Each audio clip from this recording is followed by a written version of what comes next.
사랑하는 성도 여러분 반갑습니다. 오늘은 미가 5장의 말씀을 가지고 함께 은혜를 나누고자 합니다. 오늘 본문에서는 이 장차 도래할 이 메시아 왕국을 미리 본 것처럼 생생하게 묘사합니다. 선지자는 하나님이 영원한 이스라엘의 왕을 보내실 것이라 예언합니다. 그분은 어떤 분인지, 오셔서 어떤 일을 행하실 것인지를 말해주면서 메시아를 이 기다리는 남은 자들의 삶과 이 사명에 대해서도 교훈합니다. 본문 2절의 말씀을 바로 직역하면 이 사람은 평강이 될 것이라가 됩니다. 이 사람은 두말할 나위 없이 베들레헴에서 나서 이스라엘을 다스릴 메시아, 곧 그리스도를 지칭하는 말입니다. 그리스도께서 우리의 평강이 되시는 것은 그분 자신이 완전한 평강이 되시기 때문입니다. 실로 이 그분의 본질이 평강이십니다. 그러므로 그리스도를 왕으로 모시는 곳에는 평강이 있습니다.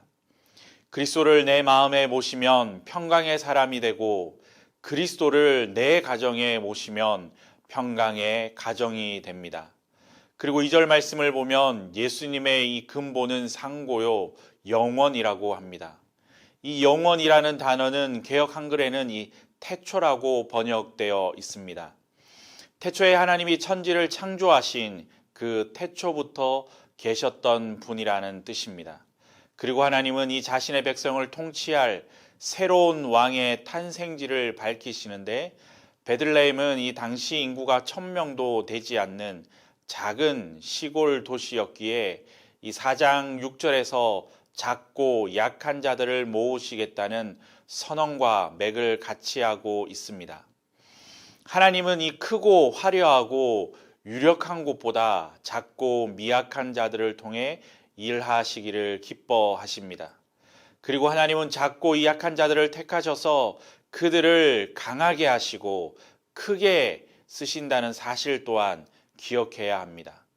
그리고 그 기원은 태초에까지 거슬러 올라가는데, 이 일은 우연히 일어난 일이 아니라 이미 오래전에 하나님께서 계획한 일입니다. 그런데 이 3절의 남은 자와 이 7절과 이 8절의 이 남은 자는 다릅니다.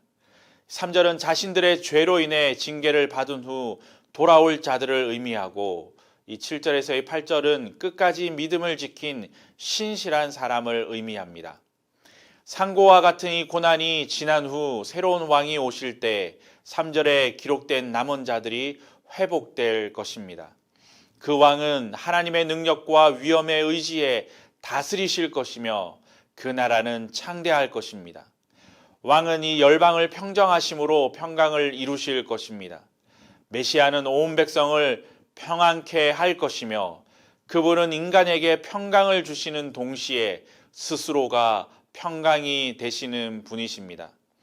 그분은 푸른 초장과 잔잔한 시냇물가로 양무리를 인도하는 목자처럼 백성을 행복하게 할 것입니다.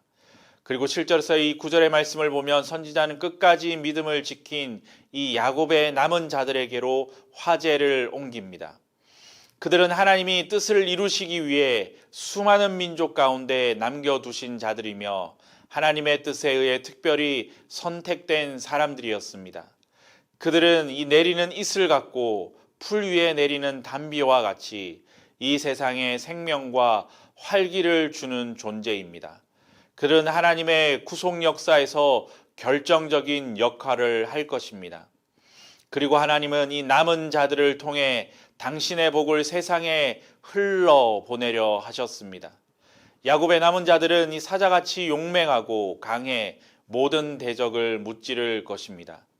그들이 얼마나 강한지 그들이 지나갈 때 맞설 자가 없을 것인데, 저는 자, 쫓겨난 자, 환난당한 자들에 불과했던 자들을 통해 하나님은 뜻을 이루십니다. 또한 10절에서 이 15절의 말씀을 보면 하나님은 이스라엘이 의지하는 모든 것을 제거하실 것이다 라고 그렇게 밝힙니다. 모든 무기와 말과 이 병거를 부수고 성벽을 허무실 뿐 아니라 그들이 의지할 가능성이 있는 이방들까지 멸절하실 것입니다.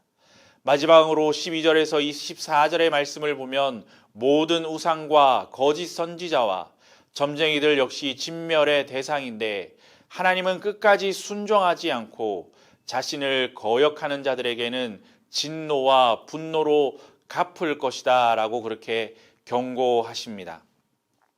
하나님은 당신의 나라를 세우시고 그 백성을 통해 뜻을 이루시기 위해 그들을 깨끗게 하십니다. 더러운 자들은 하나님 나라에 들어갈 수 없고 씻기지 않은 자는 하나님의 도구가 될 수 없습니다. 그러므로 어떤 왕의 통치를 받느냐에 따라 백성의 운명이 달라집니다. 우리의 왕은 평화의 왕이시며 적수가 없는 강한 왕이시고 백성을 한없이 사랑하는 왕이십니다. 그러므로 우리는 소망이 있는 백성입니다. 우리 모두가 깨끗게 되어 주님의 뜻을 이루어 드리는 남은 자들이기를 간절히 소망합니다. 오늘 이 하루도 우리의 죄악된 본성을 내려놓고 예수 그리스도만이 주실 수 있는 평강을 누리며 살아가는 우리 모두가 되기를 주님의 이름으로 축원합니다. 기도하겠습니다. 하나님 아버지, 하나님의 백성은 하나님의 은혜와 평강으로 살아간다는 사실을 기억하게 하시고 오늘 이 하루도 하나님께서 베풀어 주시는 그 은혜와 평강을 충만하게 누리며 살아가는 이 하루가 될 수 있도록 은혜와 축복을 베풀어 주옵소서. 감사드리며 예수님의 이름으로 기도드립니다. 아멘.